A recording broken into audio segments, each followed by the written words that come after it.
Rachel Montgomery knew how to look perfect. This was not just a habit, but her weapon.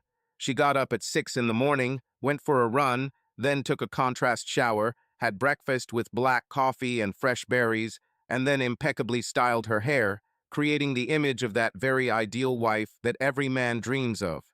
Each of her mornings was thought out to the smallest detail, not a single extra minute, not a single rash action. Everything was perfectly worked out through years of discipline and self-control. Rachel was 38 years old and worked in the fashion world. She was the creative director of a famous New York clothing brand. She not only knew how to help women get everything in divorce, she was one of the best specialists in her field. Over the years of work, she has earned a reputation as a cold-blooded professional, capable of turning any case around in favor of her client. Her work required maximum concentration and emotional fortitude, but that is what made her strong. Her husband, Jason, was a successful businessman and owner of a chain of elite fitness clubs. He was 42 years old and had the looks that could grace the cover of any glossy magazine. Tall, fit, with a charming smile and the manners of a man accustomed to admiration. His work required a lot of time and effort, but he loved his job and always strived to expand the business. Jason's fitness clubs were popular with the rich and famous, and he himself willingly maintained the image of a successful and influential entrepreneur. He often appeared in magazines, gave interviews about the importance of a healthy lifestyle, and enjoyed taking part in social events. They lived in a luxurious home in one of the best areas of the city, drove expensive cars, attended social events, and their vacation looked like it was directed by a Hollywood producer. Every piece of furniture in their home was carefully selected. Every detail emphasized their status. Spacious rooms, panoramic windows overlooking the river, swimming pool, home theater. Their home was a dream for many. Every morning began with the usual ritual. Rachel looked through her to-do list, drank coffee, and went to work, where her day was planned out minute by minute. She was accustomed to the dynamic pace of life and knew how to cope with any challenges that arose in front of her. The fashion world required not only creativity, but also the ability to network, sense trends, and manage competitors. It was a world of strategy, and Rachel felt at home in it. Jason, on the other hand, started the day with a workout at one of his clubs, then went to business meetings, signed contracts, and worked on developing his business. Their schedules rarely coincided, but they always found time for each other, whether it was dinner at an expensive restaurant or going out to an event together. They looked like a model couple living an impeccable life. Rachel was a woman who was used to being in control, but even she sometimes had moments of doubt. Years of experience have taught her that even the most perfect outside can hide flaws on the inside. But she didn't ask any unnecessary questions, at least not yet. Rachel Montgomery was born and raised in Boston, in a family where external impeccability was an integral part of life. Her parents, William and Elizabeth Harrison, were people of strict rules and high standards. His father, a successful architect, designed luxury mansions, and his mother ran her own art gallery. Order, discipline, and refined taste reigned in their home, and any deviation from the ideal was perceived as something unacceptable. From an early age, Rachel was accustomed to the fact that her achievements mattered. She was raised to always be the best in school, in sports, in manners. Her every step was discussed and analyzed. Praise was rare, but criticism was a daily incentive for improvement. Her parents believed that only high standards can lead a person to success, and therefore they treated their daughter strictly, without unnecessary displays of tenderness. At school, she was an exemplary student, disciplined, ambitious, unwavering. She quickly learned that weakness was a luxury she could not afford. Instead of childish games and idleness, she immersed herself in books, studied art and fashion, and developed a sense of style and individuality. In high school, Rachel became interested in fashion design, took classes at the Boston Art Institute, and dreamed of one day creating something great. She found solace in art and aesthetics because it was the only space where she could express herself. But it was in her youth that she began to understand the value of a perfect picture. Behind the external brilliance of the Harrison family, coldness and emotional detachment were hidden. Their family dinners were more like diplomatic meetings where only achievements and plans for the future were discussed, but never emotions. Parental love was expressed in demands and instructions, but not in warmth. Her mother taught her that a woman should look perfect in any situation, that weakness is not forgiven, and her father instilled in her that the world belongs to those who know how to subjugate it. When it was time to choose a path, Rachel entered New York University to study design and marketing. Moving to New York was a liberating moment for her for the first time. She felt like she could take control of her life. However, her habit of self-control, perfection, and the desire for success remained unchanged. She did not allow herself to relax, always working to become the best. She quickly proved that she was not just the daughter of influential parents, but a person capable of achieving success herself. Working at night and taking on any project, she managed to establish herself in the fashion industry. The first years in New York were difficult. The competition was fierce, and a young girl with no connections had to make her way to the top on her own. But she learned to use other people's weaknesses to her advantage, to see opportunities where others saw obstacles. Life has taught her that control is power and power is everything. She is used to getting her way, leaving no room for doubts and mistakes, and it was this philosophy that determined her entire future life. Success became her addiction, and impeccability became the only possible way to exist. Rachel was never particularly outgoing, but that all changed when she met Emily Carter, a girl who burst into her life with a bang and genuine laughter. They met at New York University, where they were both studying design and marketing. Emily was the complete opposite of Rachel, vivacious, spontaneous, carefree, and incredibly charismatic. She was not afraid to take risks, live life to the fullest, and enjoy every moment.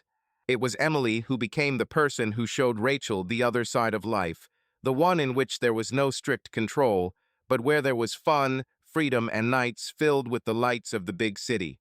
Soon they became inseparable. Emily taught Rachel that life is not only about work and self-development, but also about pleasure. She opened the doors for her to the world of nightclubs, exclusive parties, and elite bars, where luxury and decadence reigned. For the first time in her life, Rachel felt what it was like to relax, let go of control, and just live. On Fridays, they went to the most fashionable clubs in New York, where Emily knew literally everyone. She knew how to negotiate with security, find the best DJs, and order cocktails that cost more than some people earned in a week. Rachel kept a low profile at first, watching the crazy world of partying from the sidelines, but she soon became hooked. At some point, she realized that she liked this new rhythm of life. She liked people who did not demand anything from her, except a smile and a light laugh. However, despite the fun, Rachel couldn't completely shake off her personality. Even at parties, she remained observant, analyzing people and situations. She quickly realized that nightlife is not only about glamour and joy, but also about intrigue, deals, and manipulation. But instead of scaring her away, it made her stronger. She learned to use this knowledge, choose people who could be useful to her, and avoid those who posed a threat. Emily enjoyed the moment. She always said, "Rachel, life is short. Enjoy it while you can." They became each other's balance. Rachel helped Emily stay in line when she got too carried away, and Emily, in turn, showed Rachel that sometimes you just need to turn off your head and have fun. Their friendship became something more than just friends. They became family to each other. Over time, their adventures became more varied. They attended closed parties, met artists, musicians, and businessmen.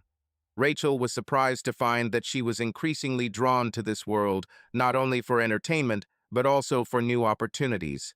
She learned to have conversations with influential people, notice little things, and understand the motives of others. Evenings filled with laughter and champagne gradually became something more a kind of school of life.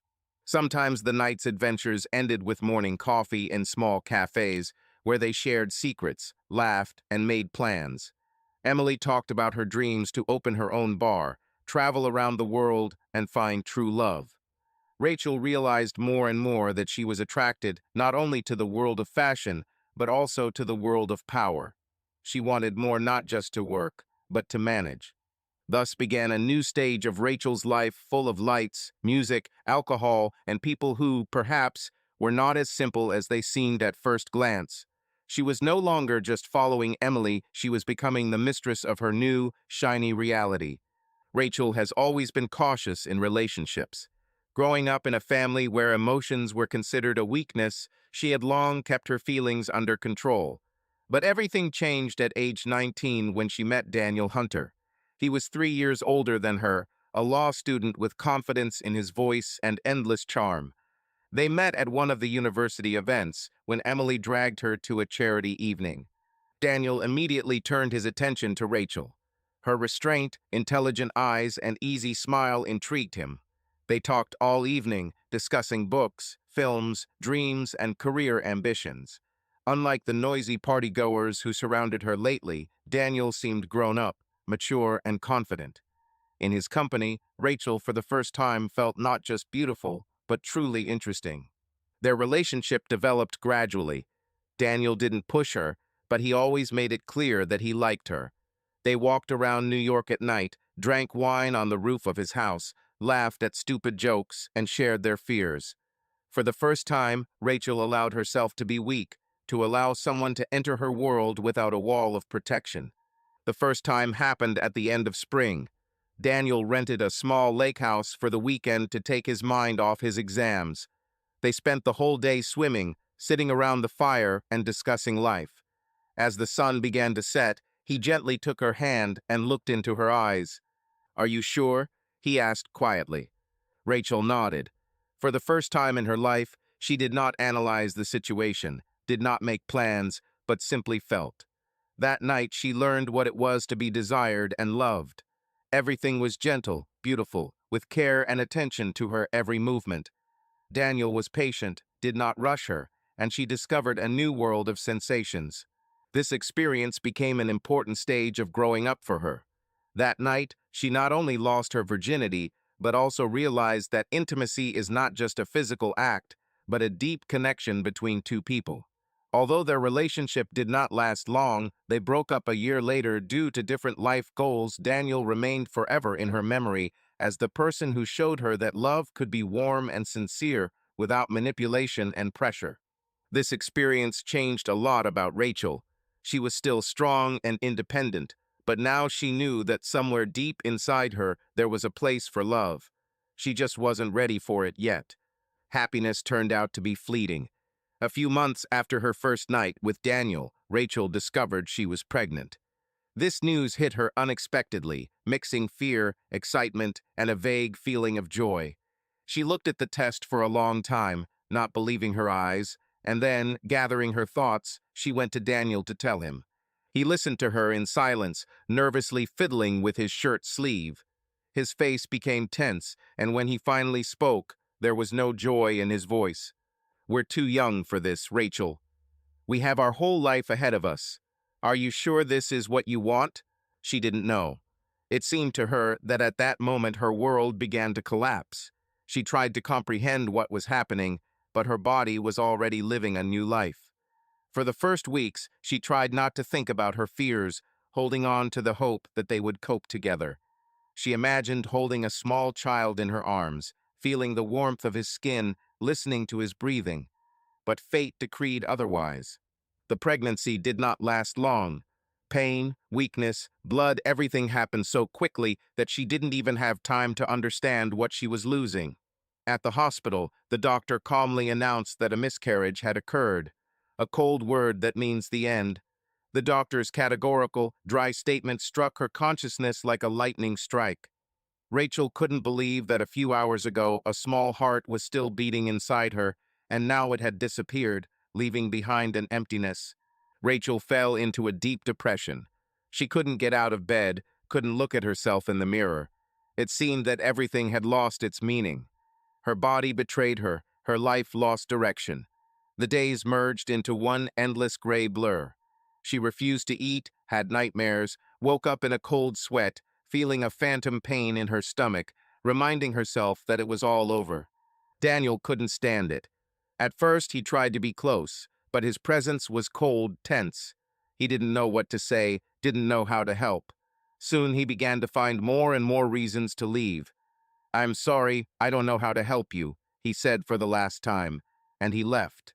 He disappeared as quickly as he had once appeared in her life, leaving behind only emptiness and disappointment. Only Emily remained. She didn't ask questions, didn't try to give empty consolations. I was just nearby. She brought me hot coffee, forced me to go outside, and distracted me with conversations.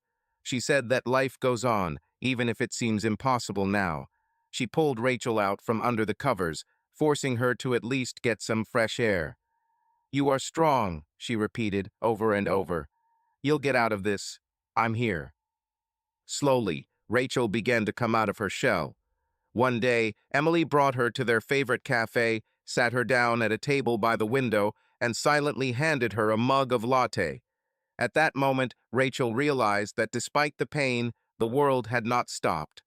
People continued to live, the streets were noisy, the sun rose and set, and she had to continue too. This loss changed her forever. She learned to live with pain, accepting it as part of herself. She became stronger, tougher, more careful. No one and nothing could break her the way she did then. She realized that she can only rely on herself and on those few who remain close when the whole world turns away. And now she knew she would never allow herself to be weak again. Several months have passed since Rachel's life fell apart. The pain had dulled, but something had changed in her. She was no longer that trusting girl who dreamed of love and happiness. Now she saw the world as it really was: tough, merciless, and requiring strength. She focused on her studies, devoting every hour to her career. Days were spent in libraries and classrooms, nights spent reading books and projects. She knew that the only way to control her destiny was to become the best she could be. Emily watched her friend and realized that something had changed. One evening, when they were sitting in a cafe, she decided to talk. "You're different, Rachel," Emily said, wrapping her hands around her cup of cappuccino. "You don't rest at all, you don't meet guys, you don't even smile the way you used to." Rachel looked up at her, her blue-gray eyes cold, almost distant. "I just realized that in this world you can't allow yourself to be weak. The sooner you realize this, the less you will suffer." "But you are not made of iron," Emily objected. "You shouldn't shut yourself off from everything. Yes, you've been through something terrible, but that doesn't mean you should close your heart forever." Rachel grinned, took a sip of her coffee, and leaned back in her chair. "Heart? It's useless. People betray, feelings make us vulnerable. The only thing you can count on is yourself." Emily wanted to say something, but remained silent. She knew there was no point in arguing. The friend made her choice. Soon Rachel received an internship at one of the most prestigious companies in New York. This was her first real victory, the first step towards the success she so craved. On the day of signing the contract, Emily came to her house with a bottle of champagne. "You should celebrate," she exclaimed, waving the bottle. "This is your chance, Rachel. You deserve it." Rachel nodded, her lips curling into a slight smile, but her eyes remained just as cold. "Yes, I deserve it, because I don't allow myself to lose anymore." She raised her glass and took her first sip. This was not just a toast. This was her new principle of life. Rachel quickly learned that in a world of big ambition, no one plays by the rules. Her internship at one of New York's leading companies has turned into a battlefield where only the strongest survive. She wasn't going to be among the losers. Her main competitor, Mark Spencer, was smart, charismatic, and experienced. The management was looking closely at him, and he felt like a favorite. But Rachel already knew how to get him out of the way. One evening, when almost no one was left in the office, she went into the office of the manager, who trusted her more and more. Making an innocent expression on her face, she paused and said, "Have you heard that Mark is considering an offer from competitors? He has been meeting people from that company too often recently." The leader narrowed his eyes. "Are you sure? I wouldn't like to gossip, but the information is reliable. It would be a shame to invest in a person who is already planning to leave." She smiled softly. The next day, Mark was removed from the project and Rachel took his place. Emily, seeing how her friend had changed, tried to warn her. "Do you really want to go down this path?" she asked, watching Rachel carefully examine her reflection in the mirror. "Is there another one? In this world, either you control or you are controlled." "I won't allow anyone to boss me around anymore," she answered firmly. She began to use her influence and charm with even greater confidence.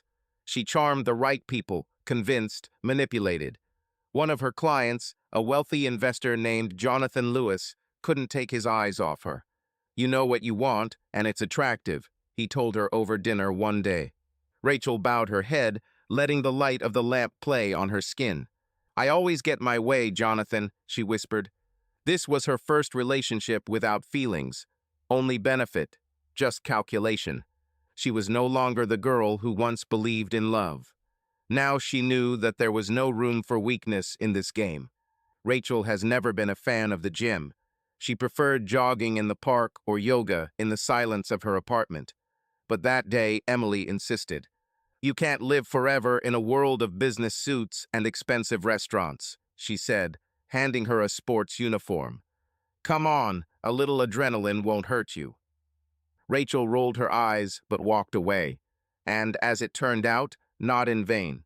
The fitness club was spacious, with huge panoramic windows letting in the sunlight. The smell of sweat mixed with the aroma of the bar's signature smoothies. People around were working intently on their bodies, and the music set the rhythm of the movement. Rachel felt a little out of place among these perfectly toned, confident people. She is used to being among intellectuals where they compete with their minds, not with their physical strength. She was standing by the mirror, tying her hair in a ponytail, when someone brushed her shoulder. Her body swayed forward slightly, but she immediately straightened up and turned around sharply. A tall, athletic man stood in front of her. His blonde hair was slightly damp from his workout, and his blue eyes looked at her with a slight grin. There was a sense of confidence and inner strength in his movements. "Sorry, I didn't notice," he said, removing the towel from his neck. "First time here? Is it so obvious?" Rachel raised an eyebrow, crossing her arms over her chest. "You look like you're wondering why you came here in the first place," he chuckled, glancing over her figure. "Because a friend brought me," she admitted, shaking her head. "Apparently, I decided that it was time for me to change my surroundings." "Then you're lucky. This is one of the best clubs in the city." He leaned slightly towards her, as if revealing a secret. "I'm Jason," he extended his hand. She paused for a moment before answering. "Rachel." Their handshake was short but strong. She felt the warmth of his palm, his firm grip, his confidence. In his gaze, there was something more than simple politeness interest mixed with a slight challenge. This type of man was familiar to her, but there was something else about him, something inexplicably attractive. "Let me show you a couple of exercises so you don't feel like a beginner," he suggested. Rachel hesitated, but his smile, full of self-confidence, captivated her. "Why not?" she answered reservedly. They headed to the machines and Jason began showing her simple movements, explaining the technique. She listened to him, catching herself thinking that there was something exciting about this man. He moved easily, with natural grace, but there was a hidden strength in him. Every word he said was clear. He didn't just demonstrate movements, he controlled the situation, making sure that she involuntarily followed him. "You learn pretty quickly," he noted, watching her repeat the exercise. "I'm used to being successful at what I do," she retorted, looking at him. Jason grinned, as if her words only egged him on. "Let's see how persistent you are," he said, challenging her in his voice. After the workout, Rachel felt a little tired, but also strangely satisfied. It was nice to feel how her muscles were warmed up and her breathing became even. She was about to go to the locker room when Jason appeared next to her again. "Not bad for the first time," he said, wiping his neck with a towel. "You have good potential." "Potential for what?" Rachel chuckled slightly, raising an eyebrow. "To discipline, to control. I think you're one of those people who doesn't like to lose." She shrugged, neither confirming nor denying. He surprised her again with his insight. "Maybe we can have some coffee," he suggested, looking at her a little more closely. "There is a good place not far from here." Rachel thought for a moment. Usually she didn't agree so quickly, but for some reason this time she didn't want to say no. Why not? She answered neutrally. The cafe turned out to be small but cozy. Dark wood, soft lamplight, quiet jazz music in the background. Jason confidently took a table by the window, motioning for her to sit down. "What are you going to do?" he asked as the waitress approached them. "Black Americano, no sugar," Rachel answered. Jason nodded approvingly. "The same." When the waitress left, he leaned a little closer, resting his elbows on the table. "So tell me, what do you do, besides letting your friend drag you to the gym?" Rachel grinned as she took a sip of her water. "I work in the fashion industry. Design, marketing, branding," she replied. "And you, as I understand it, are the same person who owns this club." "One of them," he admitted without false modesty. "I have a network of fitness clubs. I'm building a business that helps people become better. This, is also a kind of art." "Art?" she repeated with a hint of skepticism. "Certainly. Managing people, understanding their motivation, making them come here again and again is not just about exercise machines and dumbbells. This is psychology." Rachel took another sip of her coffee, watching him closely. He spoke confidently, with a slight smile, but behind his words there was a depth that she could not help but notice. "Are you always so confident in yourself?" she asked, narrowing her eyes slightly. "Only when I know what I want," he answered, and a subtle hint was heard in his voice. She did not answer, but at that moment she felt that in front of her was a person who played by his own rules, and for some reason this did not repulse her. The conversation continued. They discussed careers, ambitions, and outlook on life. Jason talked about his path in business, about his first failures, about how he had to get up after falling. Rachel found herself thinking that his story had hooked her. Not because he was trying to impress, that's just the way he was. Purposeful, confident, knowing what he wants. "What about you? Do you see yourself in the fashion world in another 10 years? He asked, looking at her searchingly. She thought for a moment. "Maybe, or maybe I'll do something more. Influence, strategy. I want something more than just a pretty picture." Jason chuckled. "I thought so. You are not one of those who are satisfied with little." They drank coffee, but neither of them was in a hurry to leave. The conversation flowed naturally, as if they had known each other for much longer than a couple of hours. Jason didn't press, didn't rush, but created the feeling that something was already brewing between them. When they finally left the cafe, the evening air was cool. Jason looked at her. "Nice to meet you, Rachel. I hope this isn't the last time." She smiled, looking into his eyes. "We'll see, Jason. Let's see." She left feeling like there was more to the evening than just a cup of coffee. Rachel never thought she'd become a gym regular. After that first training session, she had no intention of returning, but something about this place hooked her. Or someone. She began to come more often, at first just to prove to herself that she could be disciplined, but she soon noticed that her thoughts were increasingly returning to Jason. He was there almost always, focused, confident, completely immersed in working on himself. She couldn't help but notice how he moved, how closely he followed the equipment, how easily he communicated with the club staff. Their meetings happened by chance. Either he passed by while she was warming up, nodding to her with a slight smile, or they bumped into each other at the counter with protein shakes. "Americano without sugar again," he teased once, picking up his drink. "Unlike you, I don't drink liquid chocolate," she retorted, looking at his cocoa and peanut butter shake. He grinned. "So you are one of those who prefers bitter. I am one of those who prefer natural taste." This light picking quickly turned into a familiar ritual. They didn't agree to meet, but they always crossed paths, as if this was how it should be. One day, when she was finishing her warm-up, he approached her with a proposal. "Do you want to try something new? Let's practice together." Rachel didn't answer right away. She was used to working alone, but something in his tone suggested that this was more than just training. "This is a challenge." "Why not?" she said with a slight challenge in her voice. Working out together became their new way of communicating. He showed her new exercises, corrected her technique, and she learned to trust her body and not control every step. Gradually, the gym ceased to be just a place for her to stay in shape. He became something more, a place where she could be herself. And every time she walked inside, her eyes involuntarily looked for Jason. Rachel didn't notice how the gym was no longer just a place to work out.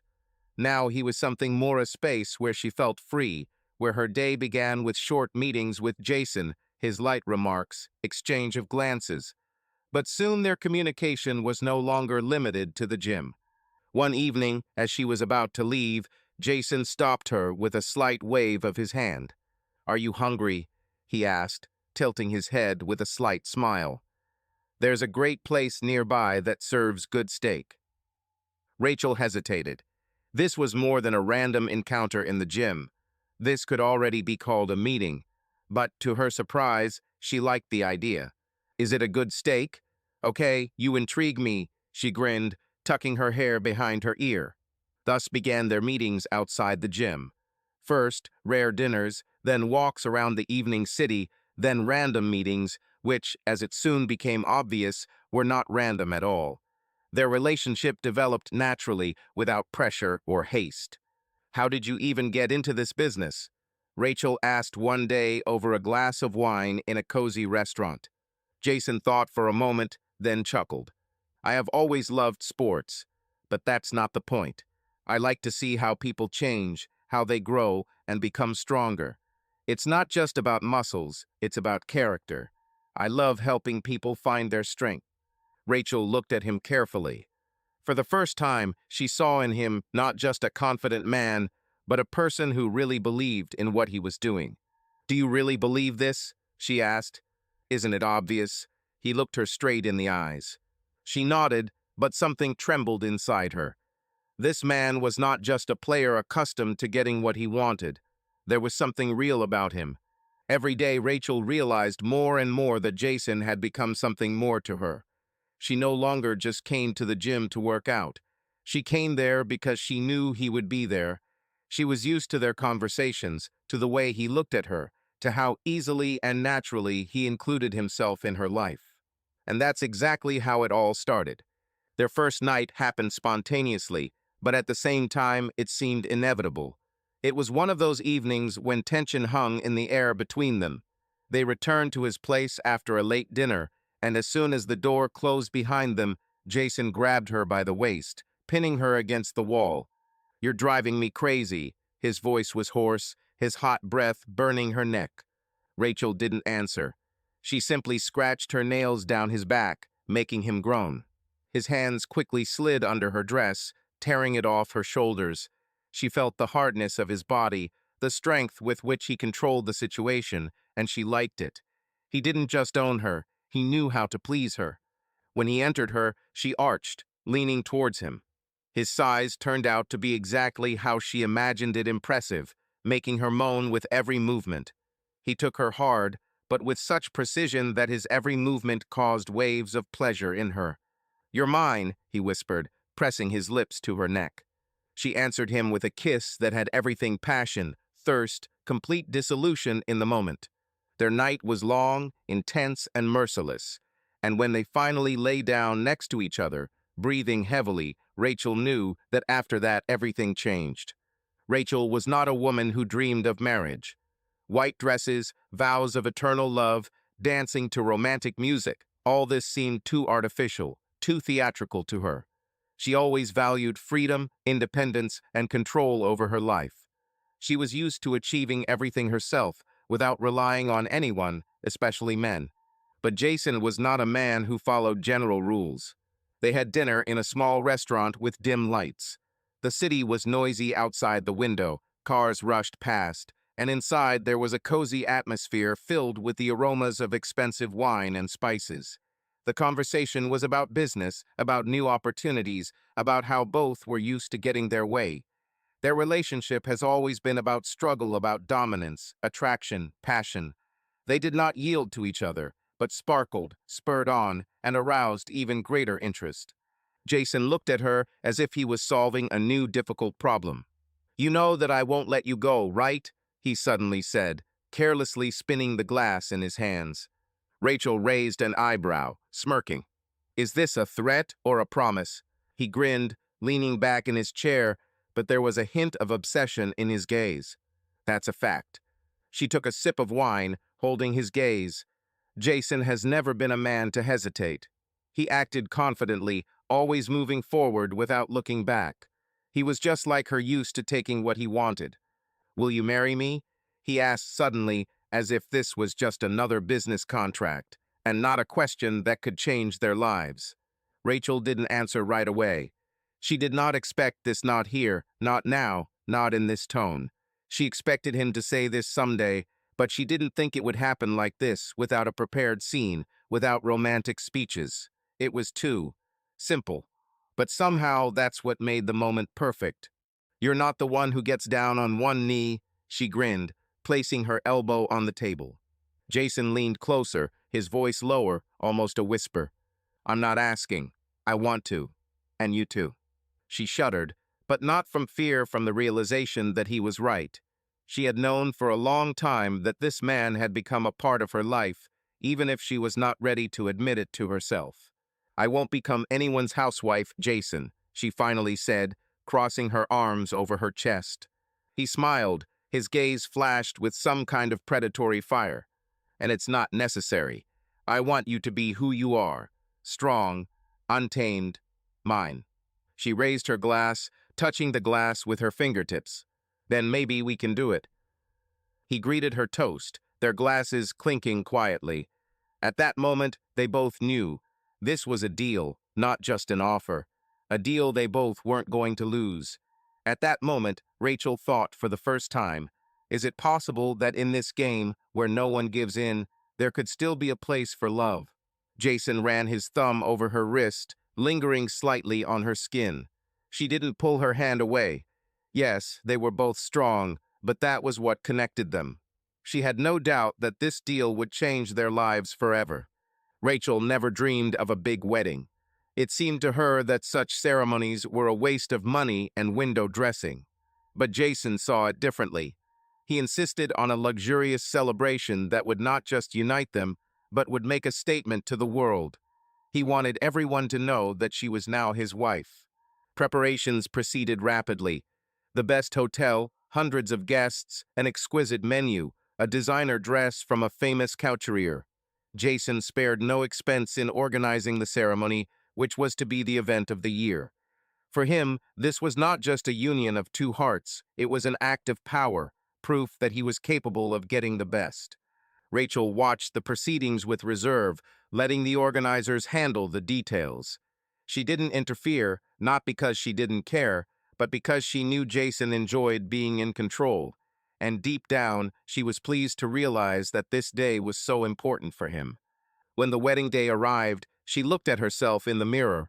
A long white dress with a deep slit, perfectly emphasizing her figure, easy styling, creating the effect of natural elegance. She looked luxurious, not a gentle bride, but a woman who takes a conscious step. Jason was waiting for her at the altar, in an immaculate black suit, with a slight smile on his lips. His eyes sparkled with confidence and pride. When she approached, he squeezed her hand tightly, not giving her a chance to doubt. You're amazing, he whispered, leaning towards her ear. Rachel smiled. I know. The ceremony went flawlessly. They exchanged vows, short but succinct, without excessive sentimentality, but with the energy that reflected their nature. Jason didn't talk about eternal love, he talked about partnership, about strength, about the fact that together they are capable of anything. He didn't make empty promises, he made a deal. When they said the cherished yes, he didn't just kiss her, he took possession of that moment. Jason's lips covered hers with firmness, with possessive pressure, causing the guests to freeze for a moment. This kiss was an assertion of power, a demonstration that they were now one. At the reception, he did not leave her side, keeping his hand on her waist, whispering something in her ear that made her smile. He saw her not just as a wife, but as an equal partner. The whole evening was like a celebration of two kings who had entered into an unbreakable alliance. They danced, moving in sync, as if they felt each other on an instinctive level. The guests watched in admiration, realizing that in front of them was not just a beautiful couple, but two people who had chosen each other consciously without illusions or weakness. When they were alone in a luxurious hotel room filled with dim candlelight and the aromas of expensive whiskey, Jason leaned back in his chair, looking at her carefully. "Well, Mrs. Montgomery, are you satisfied?" His voice was low, velvety. Rachel moved closer, slowly lowering herself onto his lap. "Enough, but perhaps not completely yet," she whispered, catching his gaze. He chuckled, fisting her hair and pulling her closer. "Then let's fix this." He picked her up, throwing her easily over his shoulder, and then threw her onto the bed. Her breathing hitched, not from fear, but from anticipation. Jason covered her with his body, his hands slid over her hips, eagerly exploring every inch. Their wedding night was not about tenderness. It was about passion, about the attraction of two predators who finally got each other completely. His movements were harsh, domineering, but that was exactly what she wanted. He held her close to him, as if proving that now she belonged only to him. She responded in kind, digging her nails into his back, scratching, leaving marks. "You're mine," he growled, thrusting deeper into her. "Then show it to me," she whispered, arching towards him. And he showed. They didn't sleep all night. Every time she tried to catch her breath, he conquered her body again. Their union was sealed not by words, but by this crazy fusion in which there was no place for weakness. When dawn finally began to break through the curtains, Jason pulled her towards him, letting her lie against his chest. "Now you are mine forever," he said, running his fingers along her back. Rachel didn't answer.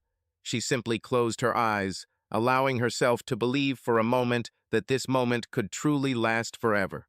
The honeymoon turned out to be exactly what it should be for a couple with endless possibilities. Jason rented a private villa on the Amalfi Coast, where warm waves caressed the snow-white cliffs, and the nights were filled with wine, laughter, and unbridled passion. Rachel enjoyed it. Their marriage began like a fairy tale: expensive gifts, romantic dinners under candlelight, trips on a yacht. They indulged in each other at night, their bodies merged in ecstasy, and during the day they enjoyed each other's company, as if no one and nothing existed around them. "Are you satisfied?" she asked him one day, lying in bed, when the sun was already beginning to color the sky in soft pink tones. Jason pulled her closer, running his fingers along the curve of her back. "Very. I got what I wanted." His voice was low, filled with satisfaction. Rachel smiled. Then she did not yet attach importance to how exactly he said it. Then she believed that these were just words. Returning to New York, they plunged into the rhythm of life together. Their days were filled with activities, each had their own ambitions, goals, projects. Jason continued to expand his network of fitness clubs, and Rachel moved forward in the fashion industry, occupying increasingly senior positions.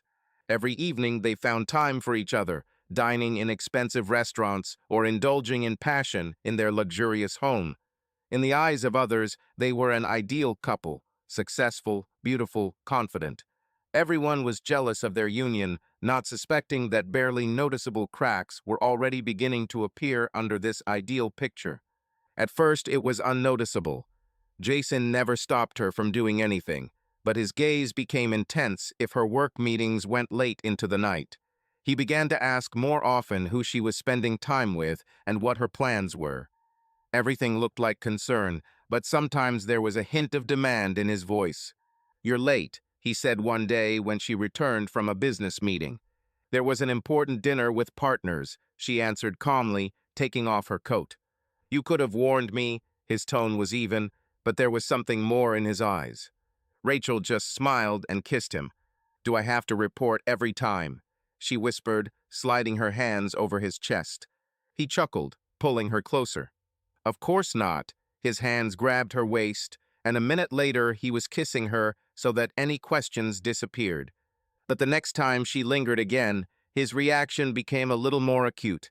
"Are you so interested in spending evenings with these people?" he asked, sitting down opposite her at the dinner table. "It's my job, Jason. You know I won't stop." She held his gaze. He didn't answer immediately. Then he just nodded, but something changed in his eyes. Rachel has achieved a lot. She became one of the leading figures in the fashion industry. Her name appeared in magazines, and she was invited to private events. At some point, she realized that her name began to sound even more often than the name of her husband. Jason was proud of her, or at least that's what he said. "You have become a real business shark," he once told her, watching her give an interview on television. "People like it when a woman knows how to take a punch." She heard admiration in his voice, but also something else, a slight chill. For the first time in her life, she wondered, does he like the fact that she is no longer just his wife, and the fact that now her name can sound louder than his? Years passed, and their marriage remained as ideal as others saw it. They were successful, beautiful, confident. People looked at them with admiration and envy. They had power, money, and limitless opportunities. They weren't thinking about children, not yet. They enjoyed each other, their lives, their desires. But the main thing that remained unchanged was sex. If at the beginning of their relationship the passion was wild, unbridled, filled with hunger and greed, then over the years it became even stronger. They knew each other better, knew every weakness, every point of pleasure, knew how to drive each other to madness. Their closeness did not weaken, on the contrary, it grew into something that was impossible to control. Every night, Jason took her as if he was proving that she belonged only to him. His hands were hard, his voice low and authoritative. "Get on your knees," his whisper in the darkness sounded like an order. Rachel smirked as she slowly lowered herself in front of him. "You're too confident," she whispered, feeling his fingers squeeze her chin. "You love it," he chuckled, running his fingers through her hair, forcing her to look up. "You love it when I tell you what to do. You love it when I tear you apart." She didn't answer. She just licked her lips, waiting for his next move. And he did it. Every night turned into a war. She scratched his back, leaving red stripes, and he held her by the hips, penetrating deeper, not allowing her to leave. "You're so tight," he groaned, clutching her hair in his fist. "Say that you are mine. Come on, harder." Instead of answering, she hissed, clinging to his shoulders. He laughed, turned her over on her stomach, pressing her face to the pillow, and entered her with such force that she moaned louder than she had intended. "Do you want the neighbors to hear me having sex with you?" His breath burned her ear. Rachel smiled, looking up. Let them envy. After each night, they fell asleep exhausted, their bodies intertwined, and in the morning he looked at her with the same hunger as on the first day of their meeting. Years passed, but Jason still looked at her as if she had won a prize, as if she were a woman who belonged only to him.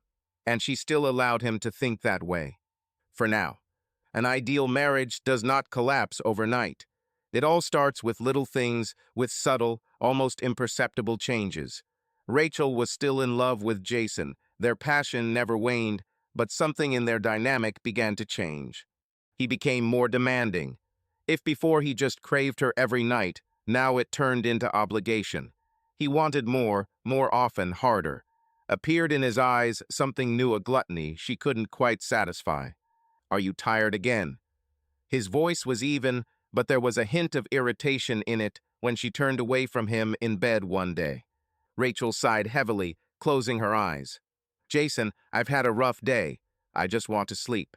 He was silent for a few seconds, and then ran his fingers along her thigh, squeezing the skin a little more tightly than usual.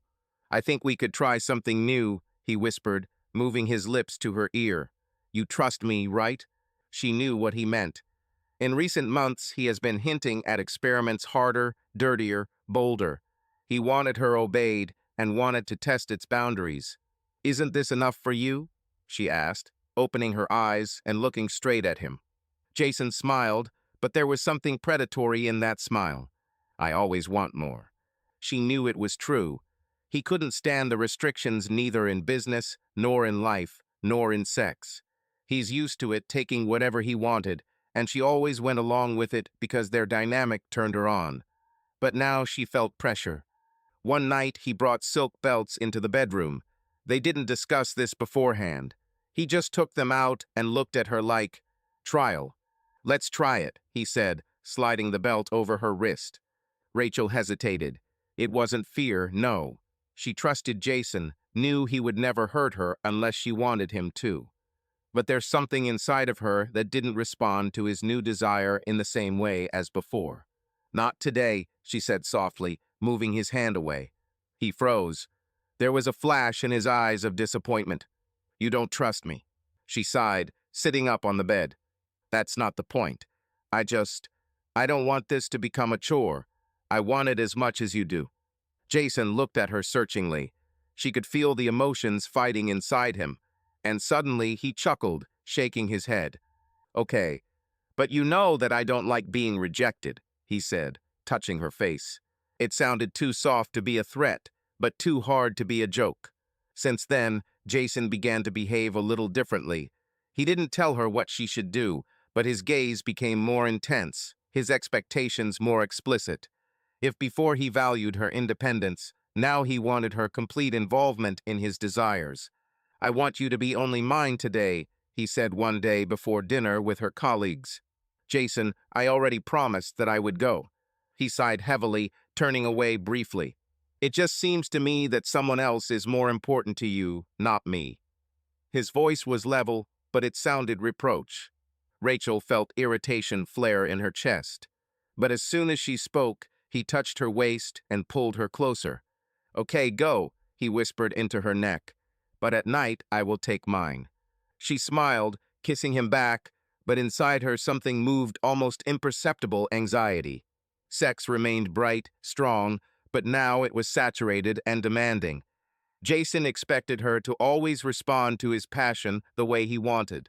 And if at some point she didn't burn with the same flame, he made her feel guilty. You're not the same as you used to be, he muttered one day after a particularly long night, when she tiredly rolled over onto her side. What? She asked, barely opening her eyes. You're holding back. You used to give me more. Rachel felt her stomach drop. Has she really changed? Or I just started seeing something I didn't notice before? She didn't answer. I just closed my eyes, hoping the feeling would go away. But anxiety had already sprouted inside her. Jason felt something was changing. If earlier Rachel was passionate, pliable, ready to dissolve in his desires, now she increasingly set boundaries. She could say no if she was tired, she could cancel dinner if work required her attention, she could leave for a meeting without telling him in advance. Previously, he knew that he had her full attention. Now no. You're getting colder, he said one day as they lay in bed after a long day. Rachel turned to him, stretching lazily, but inside she felt irritated. These conversations began to be repeated too often. I'm not colder, I'm just tired. You always have the strength to work, but not me. There was no anger in his voice, only studying interest, but she knew that this was a trick question. She took a deep breath, trying not to roll her eyes. Jason, you always knew who I was. I will never be that woman who gives up everything for a man. I'm not asking for that, he answered too quickly. She smiled, but there was a slight mockery in her gaze. They both knew that that's exactly what he wanted. Gradually, he began to demand more. At first, it was the little things. Can you cancel this meeting? Why do you have to go there without me? But then it became something more. I want you to spend more time with me, he said over dinner one day, crossing his arms over his chest. I already spend all my free time with you. Rachel raised an eyebrow. Or do you want me to quit my career? Jason took her hand, slowly stroking her fingers. You know that I will never demand this. But is work more important than us? She felt something tighten in her chest. This conversation was not about care, but about control. But he was too smart to say it directly. Work is part of me, just like business is a part of you. You won't give up your clubs for me, will you? He smiled, but his eyes appeared something cold. Of course not. She thought the conversation would end there, but soon pressure increased. Now he wanted to know who she was dating. He asked where she would have dinner. I didn't mind, but at the same time I remembered her every answer. This started to irritate her. She wasn't obligated to report, but every time she didn't tell him something in advance, He reminded him of it as if she was making a mistake. Previously, their intimacy was natural, based on mutual desire. Now Jason began to use her as a tool of power. He no longer asked if she wanted to.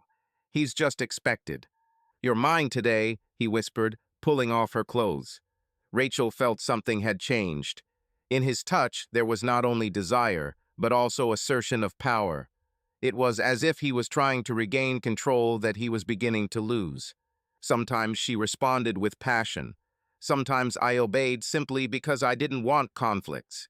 Sometimes she even liked that he wanted her so much. But more and more often, she felt that it became his need, not their mutual desire.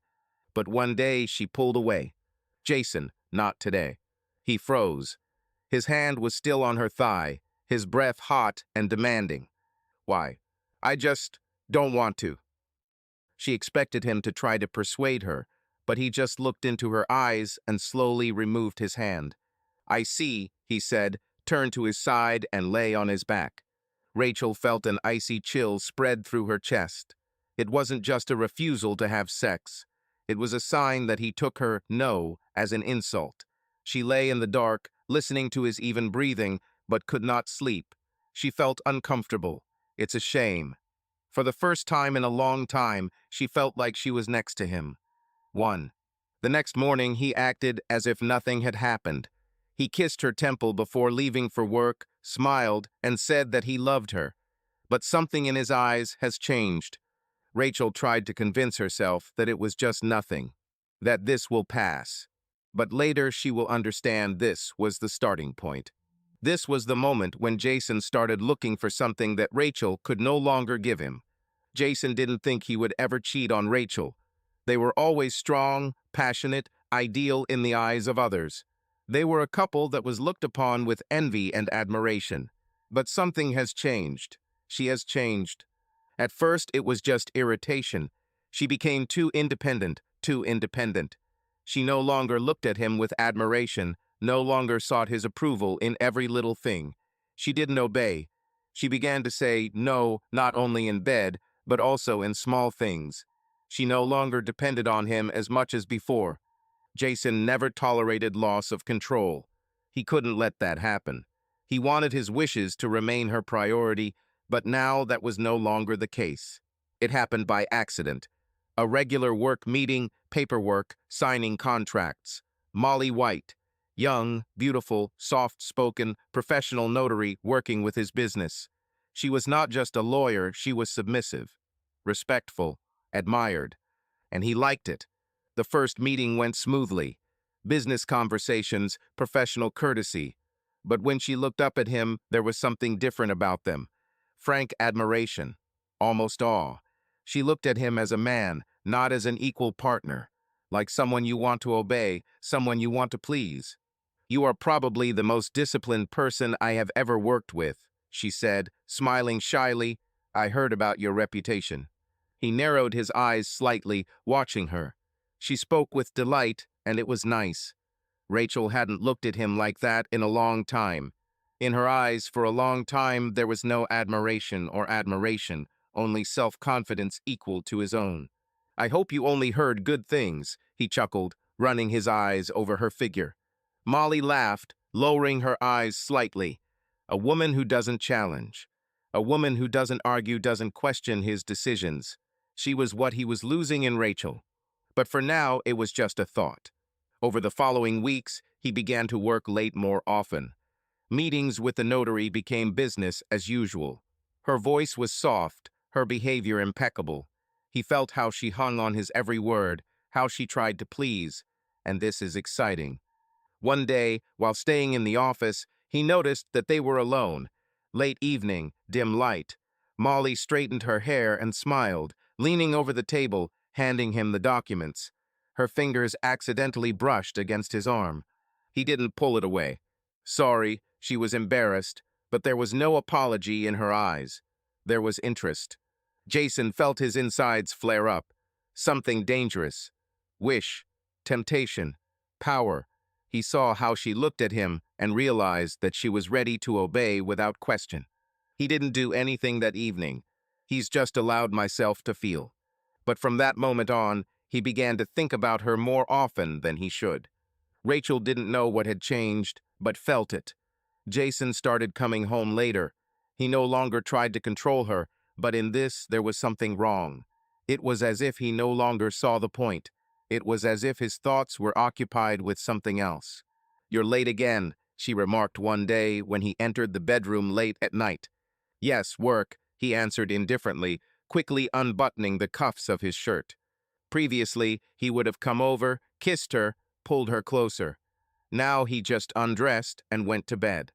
She looked at his broad back and for the first time in a long time felt emptiness. Later, one day, she walked into his office and saw her Molly. Thick brown hair, a perfectly ironed shirt, too intent to look when she looked at Jason. He was calm and confident, but Rachel noticed how his fingers lingered a little longer on the folder that Molly was handing him. Rachel didn't say anything. For now. Jason knew it was inevitable. He felt it from the moment they first met, from the way Molly looked at him admiring, submissive, ready for anything. It wasn't just attraction, it was necessity, which was accumulating inside, demanding a way out. In recent weeks, he increasingly found himself thinking about her. About the way she smiles, the way she leans toward the table, the way her fingers touch the documents she hands him. Everything about her manner screamed submissiveness, the very submissiveness that he so lacked in Rachel. Today he was late at the office again, and she does too. "It's late," Molly said, running her fingers along the edge of the folder. "Looks like we're the only ones here." Jason looked up slowly. She stood nearby, wearing a perfectly fitting blouse that emphasized the curves of her body. He saw how she clasped her hands nervously, but not out of fear, out of anticipation. "You could have left," he noted, leaning on the table. "And you?" Her voice was a little quieter than usual, almost a challenge. He leaned closer. A second of silence, and she took the first step. Or is he? Everything happened too fast. Her lips found his, her breath mingled with his, and her fingers tremblingly reached for the buttons of his shirt. "We shouldn't," she whispered, but her hands didn't stop. "Then leave," he replied, kissing her with even greater greed. But she didn't leave. He tore off her blouse, his hands slid over her hot body, and his breathing became sharp and intermittent. Molly moaned as he squeezed her thigh, pulling her towards him. She wanted it. I wanted him. He pushed her towards the table, pressing her back against the cold surface. Her breathing hitched, and her fingers frantically clutched the fabric of his shirt. He looked into her eyes, and there was no fear, only hunger. "Are you sure?" His voice was low, hoarse. "Yes," she whispered, arching towards him. Her skirt was up in a second, her panties slid down, and his fingers found her hot and ready. He entered her abruptly, without warning, causing her to scream and grab the edge of the table. He knew it was wrong, but he didn't care. "Damn," he growled, starting to move. "You're so damn tight." "Jason." Her voice trembled with pleasure. He pounded deeper into her, his hands firmly holding her hips, not giving her a chance to pull away. It wasn't just sex, it was power, control, punishment for everything he didn't get from Rachel. "Tell me what you like." His lips were in her ear, his breath hot. "I like it." Her voice broke off in a moan. Louder, he squeezed her hair, forcing her to raise her head. "I like it," she screamed, arching harder. He chuckled as he felt her body tighten around him. The sex was rough, hard, almost wild. He fucked her right there on her desk, not caring about the consequences, not thinking about anything other than how her body was taking him. "You belong to me," he breathed, covering her lips with a greedy kiss. When it was all over, Molly was left lying on the table, breathing heavily, her chest heaving in a frantic rhythm. Jason buttoned his shirt, watching her with satisfaction. "It had to happen," she finally said, slowly getting up. He grinned, adjusting his belt. "Yes, it should have been. They didn't talk about the consequences. We didn't discuss what would happen next. Because at this moment, it doesn't matter." He left the office without even looking back. But for the first time in a long time, he felt absolute satisfaction. Jason didn't feel guilty. On the contrary, he felt euphoria. He knew he had crossed the line, but that didn't scare him. This is exciting. He was in the game again managed, again felt like that man who could not be controlled. Molly was never far from his mind. Memories of her body, the way she moaned his name, the way her nails scratched his back, made him clench his fists with anticipation. It was pure desire, and it burned him from the inside. And of course, it didn't end all at once. The following weeks turned into broken moments of passion, stolen between errands, meetings, and family responsibilities. He couldn't get enough of her. Every meeting with Molly turned into an explosion of desire, into a fusion of bodies filled with greed and demand. "You're crazy," she whispered one day when he dragged her into his office, pressing her against the wall. Perhaps his lips found her neck, his hands greedily squeezed her waist. "But you like it." She groaned, not trying to argue. She belonged to him completely, without reserve, without conditions. He felt her body absorb his power. She trembled under him in the darkness of the office, arched in the back seat of his car, lost her voice in the hotel room when he took it again and again. It was dirty, it was lascivious, it was perfect. They could do this several times a night. Molly could come to him during the working day without warning, knowing that he would find a few minutes for her. At such moments, Jason forgot everything. About my wife, about morality, about risks. There was only him and his property. But if for Jason it was control, for Molly it was becoming something more. She was waiting for his calls. She looked at the phone, wanting it to tell her to come again. "When will I see you again?" she asked one day, lying on her back in rumpled sheets. "Whenever I want," he answered, buttoning his shirt. She smiled, but her eyes turned gloomy for a moment. He saw that she was starting to get attached. "You don't think this is something serious, do you?" he asked, glancing over her naked body. "Of course not," Molly smiled hastily, but her fingers trembled as she reached for her clothes. Jason knew it was a lie. He saw how her look changed every time he got out of bed without looking back. He saw her invisible pain when he didn't leave her any promises. But did it really matter? He was at home the same as always. He was still involved in business, still devoted time to his wife. He hasn't changed. At least that's what he thought. But Rachel felt the difference, barely noticeable, like a shadow, like a slight change in his touch. He was still passionate, but not so greedy, as if his hunger has already satisfied someone else. One evening, when he returned home, she looked at him carefully. "Did something happen?" she asked, narrowing her eyes slightly. "Of course not." Jason kissed her temple. "An ordinary day." She nodded, but there was a flash in her gaze doubt. Her intuition wasn't screaming yet, but it was already whispering something disturbing. But she hasn't thought about it yet. And Jason wasn't going to stop.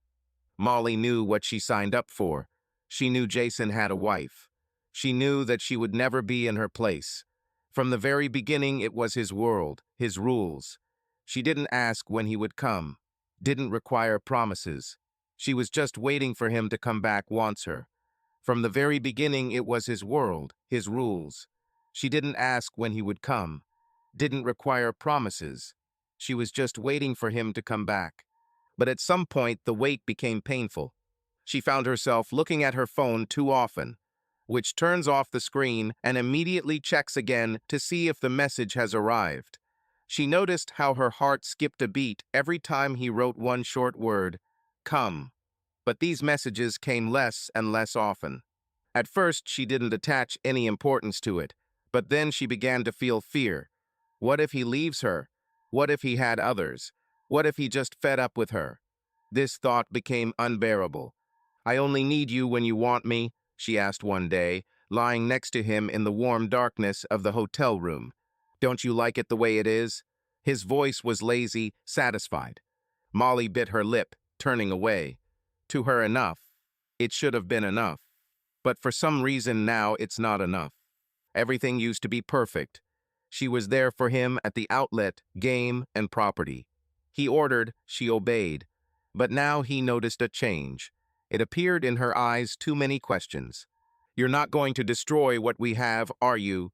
he asked one day, straightening up in bed, when her hands reached out to his chest, but not with the usual greed. but with something else.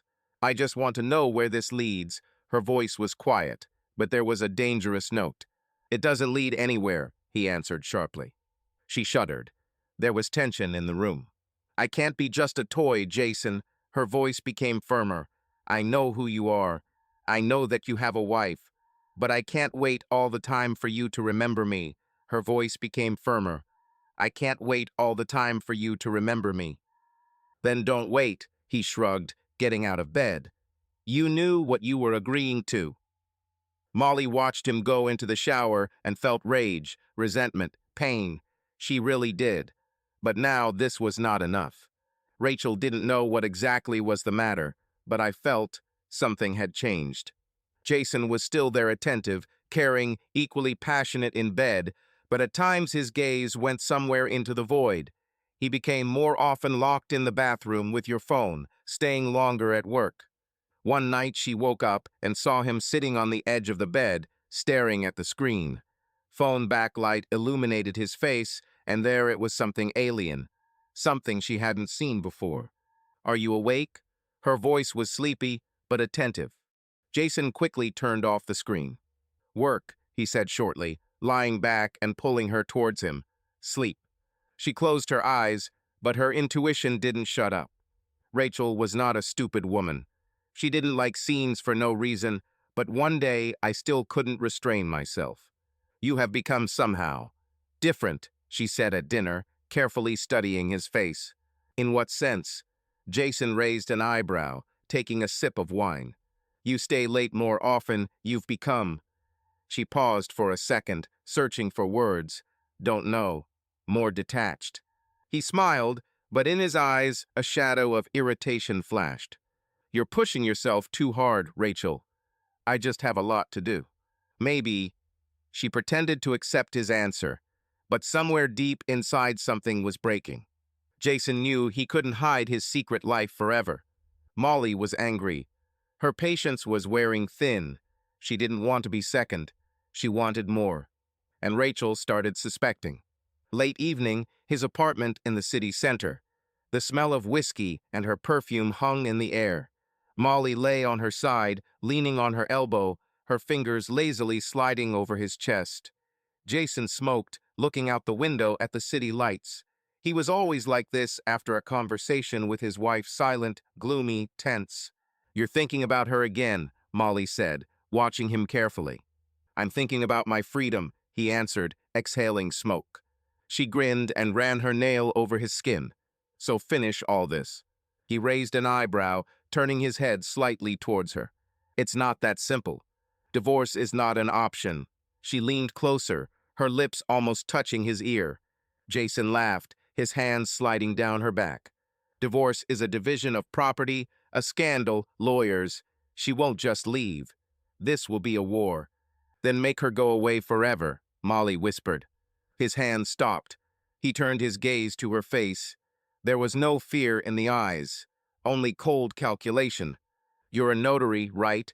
His voice became lower, quieter. You can make sure that after her disappearance, everything goes to me. She nodded, the corners of her lips twitching into a thin smile. Even better, to you, or to me. He smiled back. He liked the way she thought. Late at night, at her office. Molly sat at the table, her fingers confidently typing on the keyboard. The screen glowed with a cold light, reflecting in her eyes.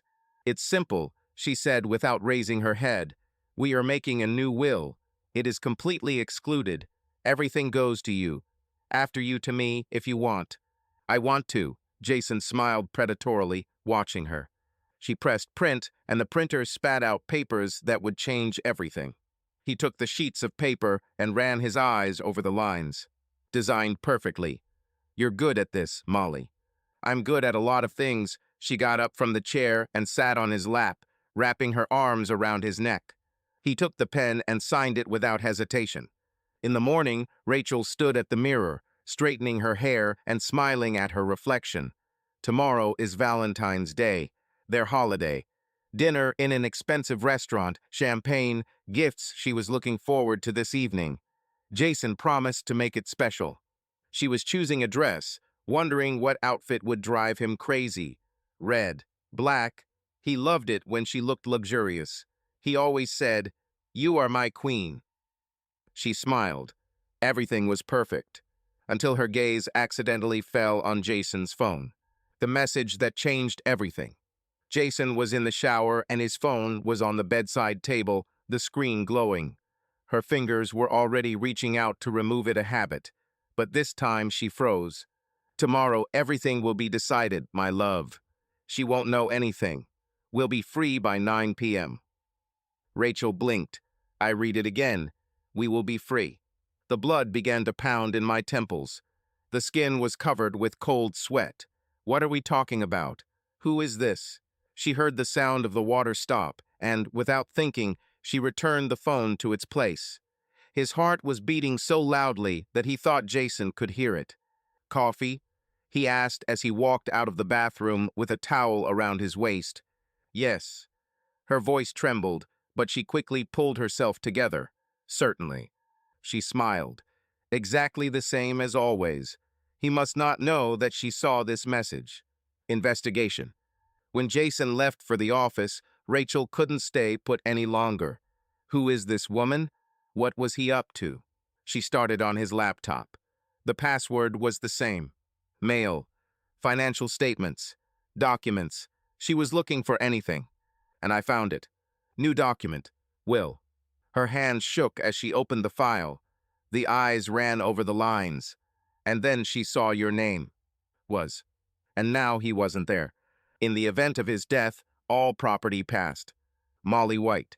Rachel covered her mouth to keep herself from screaming. Notary. His mistress. She slammed her laptop shut and stood up. The room swam before my eyes. My head was spinning, my heart was thundering like a hammer. But this was not the end. There was an envelope on the table. Inside is a printout of the ticket. Rome, February 15th. 2 passengers. Jason Carlisle and Molly White. She reread these lines over and over again. Not alone. 2. Rachel felt her fingers grip the paper, crumpling it. My chest felt tight and my throat tightened. First there was fear, icy, bone-chilling. And then, awareness. She is being removed. He's going to get rid of her. He's going to throw away all the years they've been together. She slowly sat down on the edge of the bed, clasping her fingers together. It was spreading in my chest cold horror. This is not just cheating. This is a sentence. Images flashed before my eyes. His hands, his lips, their wedding, promises, laughter at dinner, touches at night, and all this lies. But the tears did not come. Instead, it was something else. Warm, dark, slowly growing inside. She stood up and went to the mirror. She looked at her reflection. There was no more pain in the eyes, only a solution. She's bigger than a deceived wife. She was a woman who knows, a woman who won't lose. She took a deep breath, straightened her back, and grinned. And he doesn't even realize it. Late evening. The hotel room was twilight. The air was saturated with the aroma of expensive whiskey and her perfume. Molly was sitting on the bed, covered with a silk robe, her slender legs casually crossed, and a glass with the remains of wine in her hands. She watched Jason, who stood at the window, looking out at the night city, his profile tense, but his lips curled into a smug smile. A cold fire burned in his eyes, anticipation of tomorrow. "Tomorrow it will all be over," Molly whispered, stretching her arms above her head and stretching like a cat. "You will finally be free." Jason took a sip of his whiskey, savoring the taste, and nodded. "Yes, Rachel won't suspect anything. Everything will go smoothly. She thinks we will celebrate." Molly slid out of bed, her bare feet touching the cold floor softly. She approached him, hugging him from behind, her warm palms sliding over his chest. "Are you sure she won't guess?" Her voice was low, but there was anxiety in it. Jason chuckled and turned to face her, his fingers running along her chin, lifting her face so that their eyes met. "She trusts me. This is her weakness. She won't even think to check. She will just drink wine and enjoy the evening. And then it will all be over." Molly smiled, but doubt flashed in her eyes. She ran her fingers over his chest, as if testing his resolve. "Are we really going to leave?" she asked, looking into his eyes. "As soon as it's all over," he answered confidently. "We have the ticket. At 15 o'clock departure to Rome. New city, new life. Just the two of us." She ran her hands over his shoulders, pressing herself into him. "New city, new life," she whispered, slightly biting her lip. "Are you sure this is exactly what you want?" He grabbed her sharply by the waist, pressing her to him. "I want to get rid of her. She is no longer who she was before." His voice became firm and confident. "She was once perfect, passionate, submissive, adoring me unconditionally. And now she has become boring and predictable. She doesn't look at me with admiration, doesn't need me like she used to. I'm tired. I need something new. Freedom. You." Molly laughed, but there was something nervous in her laughter. She ran her fingers over his cheek, studying his face as if trying to capture this moment forever. "Have you always been this cold when making decisions?" she whispered. "Only when necessary." His voice was low, almost caressing. "Tomorrow everything will change." Molly wanted to answer, but Jason covered her lips with a greedy kiss, making her forget about everything. She gave in to him, her hands sliding along his back, pulling him closer. This man was her future. They had thought through so much, done so much for this moment. Tomorrow will be the beginning of their new life. But something inside her still smoldered, something like fear. Rachel opened her eyes on the morning of February 14th and smiled for the first time in a long time. Today was the day her husband was looking forward to. The day he thought he would leave her behind and start a new life with someone else. Only he didn't know that today would be the last day he would spend as a winner. She got out of bed slowly, enjoying the feeling of control. Everything should be perfect. There should not be a single hint, not a single unnecessary movement that would give him reason to suspect that something is wrong. She spent the morning at the salon getting her hair and makeup done. Then I looked into the boutique and chose a dress dark red, tight-fitting, low-cut. She knew that Jason loved her to look like this, luxurious, seductive, the perfect wife. Then the restaurant. They will order food, but there will be dinner tonight. She took care of every detail, his favorite steak, wine, candles. She stopped at the mirror and looked at her reflection. There was no fear in the eyes, only cold determination. Later, when Jason returns, he will see the woman who idolizes him. A woman who, in his opinion, knows nothing. He will relax, and then she will put an envelope in front of him. Rachel went into the office, where she prepared the documents in advance. The fake turned out perfect. Even if Jason tried to change something, he still would have no chance of challenging this will. She knew the mistakes he made when he cheated on him with Molly. She ran her fingers over the envelope, imagining the look on his face when he realized he had lost. This evening was to be his triumph, but now he will. Jason opened the door and inhaled the aroma of dinner. The air was filled with the smell of expensive wine, roasted meat, and Rachel's light perfume. He grinned. Everything was perfect. She didn't suspect anything.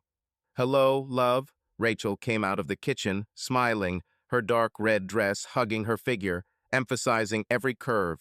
She came up, lightly touched his cheek, and kissed him on the lips. Jason kissed back, allowing himself a moment to savor the moment. It's the last night, and she doesn't even know it. "Is dinner ready?" he asked, looking around. Candles, a beautifully set table, a bottle of his favorite wine. She really tried. "Certainly. I decided that we should celebrate. Our love." Her voice was soft, her gaze warm. He nodded, taking off his jacket and loosening his tie. She was still trying to save this marriage. "It's a pity. I'll take a quick shower and we'll get started," he said, heading to the bathroom. Rachel looked after him, and then, making sure the door was closed, walked over to the table.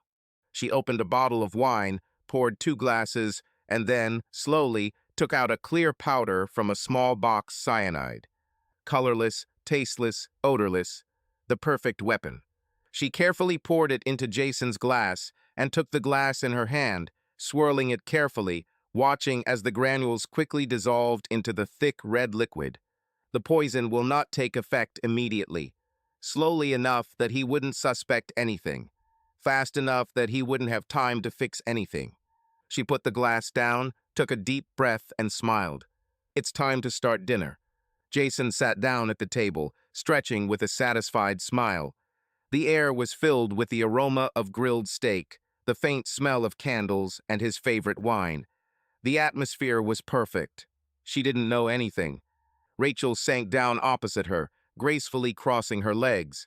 Her dress was eye-catching, her skin glowed, her lips were painted a deep scarlet. She looked like I was really happy. You did your best, Jason noted, looking at the table setting, just the way I like it. Of course, my love, she smiled and lightly touched his hand. Today is a special evening. Jason nodded, took a sip of wine, and relaxed in his chair. I'm so glad that everything is fine with us, he spoke sincerely, enjoying the moment. You are the most amazing woman, Rachel. You know that I always want only the best for you. Her voice was soft, calm, almost affectionate. She reached out to her glass, picked it up, and tilted her head slightly. For us? Jason chuckled, picked up his glass, and clinked it with hers. For us. They took a sip each, and Rachel watched as his lips touched the glass, as he casually sipped the wine, not even thinking that this might be the last glass of his life. Have you thought about the future? She asked, twisting a piece of salad onto her fork. About what will happen next? Jason leaned back lazily, looking at her with a half smile. Certainly. I imagine what the new stage of our life will be like. He will be wonderful.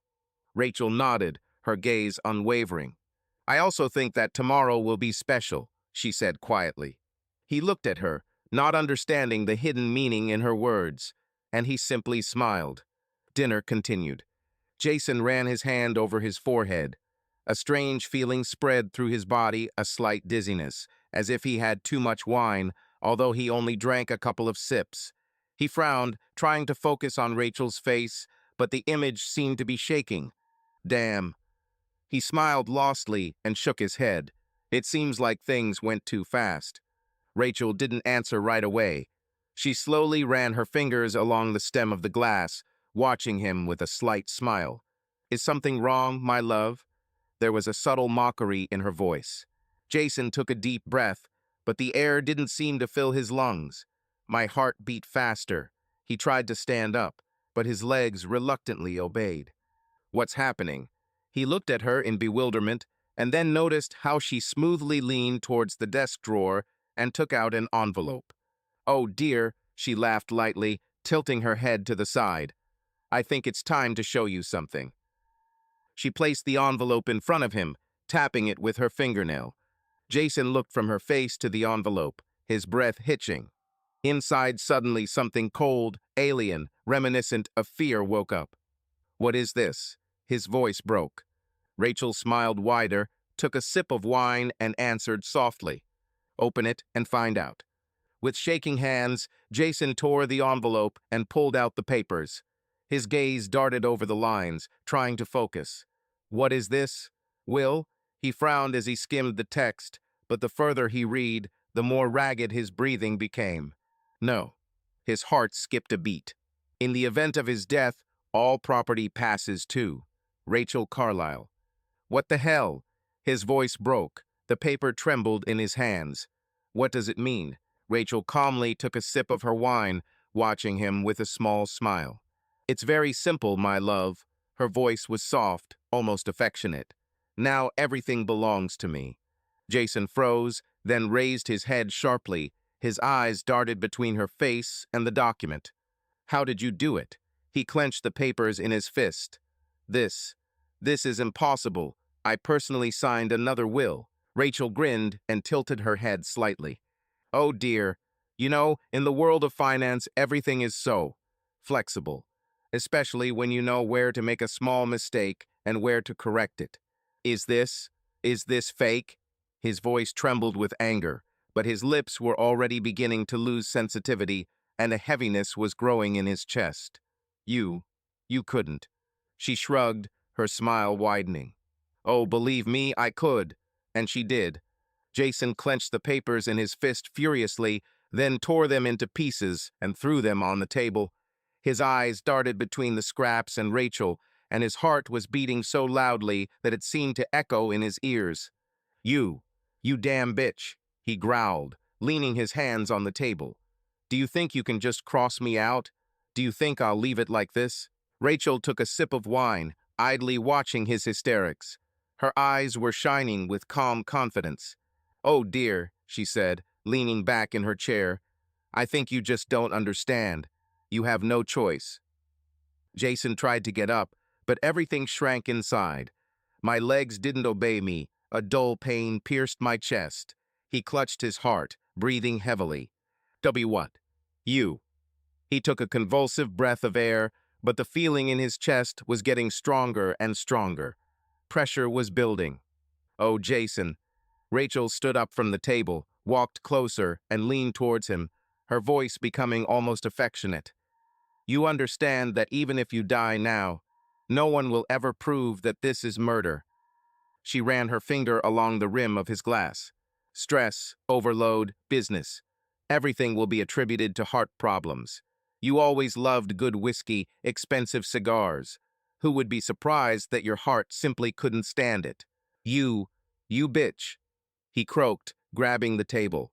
The world around me started to swim. Rachel leaned lower, her lips almost touching his ear. No, dear, I am your most successful miscalculation. Jason felt his legs completely give out and collapse to the floor. Rachel slowly walked towards him and leaned in, watching as his eyes glazed over and his breathing became ragged. She straightened up, picked up her glass, took a final sip of wine and grinned. A quiet groan escaped his lips, but his hands no longer obeyed. His consciousness slowly sank into darkness. His plan failed. His life collapsed. Rachel walked calmly around the room, blowing out the candles one by one. It seemed as if she slowly extinguished his very life. Then she went to the window, pulled back the curtain slightly, and looked out into the street. The city lived its own life. Couples in love walked, laughed, and enjoyed the evening.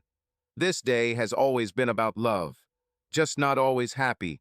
She returned to the table and looked at Jason's body, which had fallen heavily to the floor. Happy Valentine's Day, bastard, she grinned, raising her glass. You never learned how to give gifts, but today you yourself become the perfect surprise. I hope you remember him.